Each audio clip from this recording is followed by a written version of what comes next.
us who are very fortunate enough to work for him. Right now, can everybody help me introduce Jack Haley?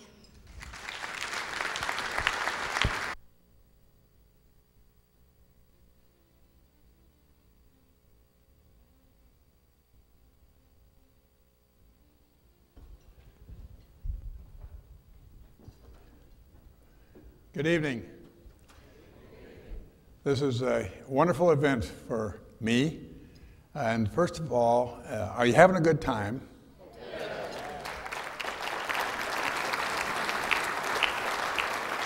Do you think it was put on properly? In that case, you have one person to thank. Christy Everly, would you please stand up?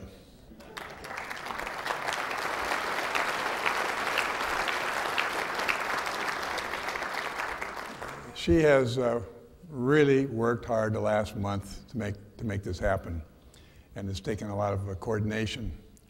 I have some notes here, and I'm probably going to have to look at them because I usually write things all down, and then when I give a speech, I never look at the notes again. I'm a little emotionally overwrought right now. I haven't seen some of you people for so long. You know, I quit raising money.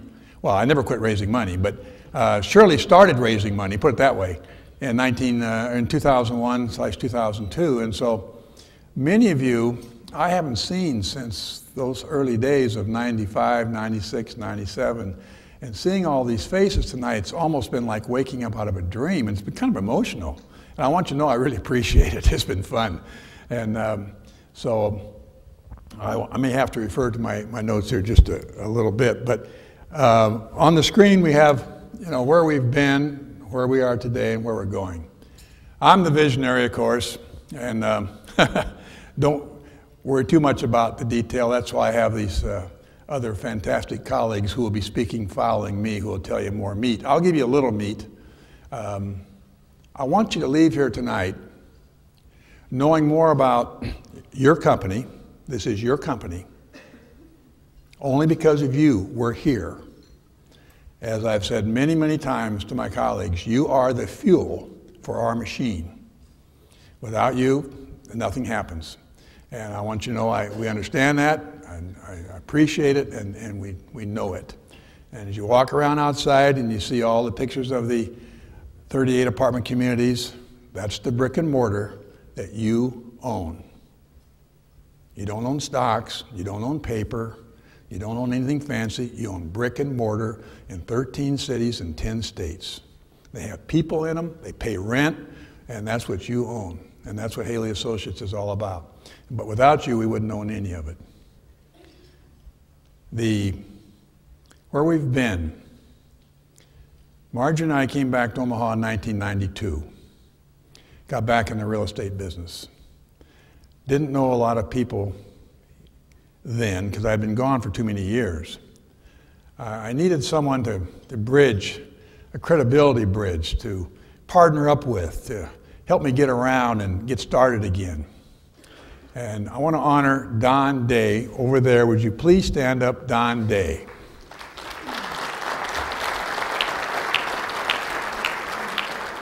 Don Day said, if you're going to get back in the real estate business again, I want to be your partner. And he helped me get started in the first 6 or 7 partnerships that we did. And probably without Don Day, none of us would be sitting here tonight. So he's a key person. In 1993, we bought the first property, Country Estates, 55 units. I know we paid. I told Don Day, I went into the office and I had a piece of yellow paper, I wrote on it 835. I told Don, I said, I won't pay more than $835,000 for this no matter what. Don't let me pay more than $835,000. That's the price. And because, it's going to be tough to hold your price sometime. We paid $835,000 for Country Estates.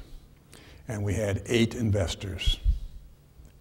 6 of those 8 investors are in this room tonight. Terry Peterson, would you stand up, please? Terry Peterson. Where's Terry Peterson? Sure, he had to go to another function. He'll be right back. Okay, Terry's not here. Ron Knudsen. Ron Knudsen's over here, Avoca, Iowa.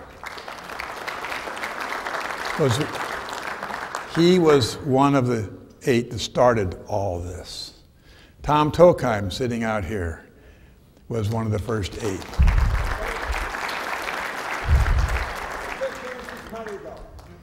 Now, there's a young lady here who runs a very important business in downtown Omaha, and she's here, and she was one of the first. Joella Cohen. Where are you, Joella?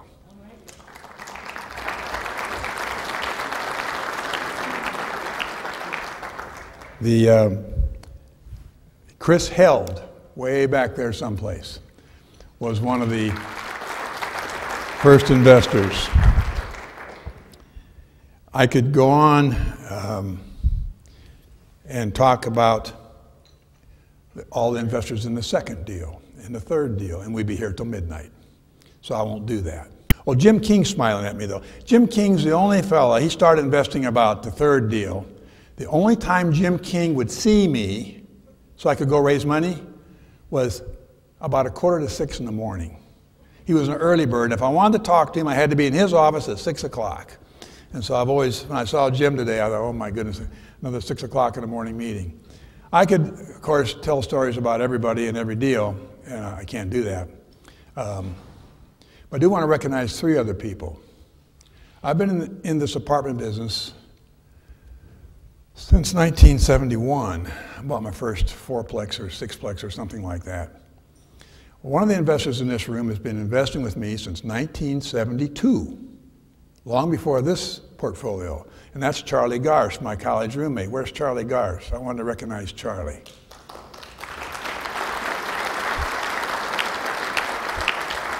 (1972) and he's still writing checks. I can't believe it. And then there was a fella, old guy, I used to fly with in the Air Force. When I was in the Air Force, you know, I did a lot of deals when I was in the Air Force. You're sitting at 35,000 feet and you're flying along and you're flying along and you talk about baseball and girls, taxes, investments. So you got to capture the audience. You got these people at 35,000 feet and they got to listen to you till you land. And one of them was Frank Blunt, who started investing with me in 1976. Where's Frank? Over here. He's easy to spot. He's got all that white hair. And then I have one more I do want to recognize, because these people have been with me all these years, and he's been recognized twice now. That's Tom Tokheim. He started with me in 1980. Tom would not invest with me. He says, I'll invest with you at 25,000 feet. I had to take him in the Aerostar at 25,000 feet to get the check. It's the only investor I've ever had that had to take the altitude to get the check. But that's a true story. I wouldn't tell you anything but a true story. The Continental House was that first deal. A little meat instead of just talk. How many of you have heard over and over that, oh, don't worry about the stock market, that you've just lost everything? Over the long haul, it makes 8 or 9% a year. Have you ever heard that? 100 times from your brokers? Over the long haul, it's going to be 8 or 9% a year. Well, right now we got a few years to go to catch back up. I'm not in the market, I never have been, but from what I read in the newspaper, it's not doing too well. I've said over and over, in the real estate business, rents are going to go up 3% a year. This year they won't. We got a lot of unemployment. We'll be lucky to hold our rents this year. But overall, they're going to go up 3% a year. And the rent going up causes the bottom line to go up, and that bottom line capitalized is what gives our property value, and that's why property has more value later on than it did earlier on, is because the rents went up. Well, now there's not too many good things about getting old, but there are a couple. This book is This is Continental House. That's my handwriting.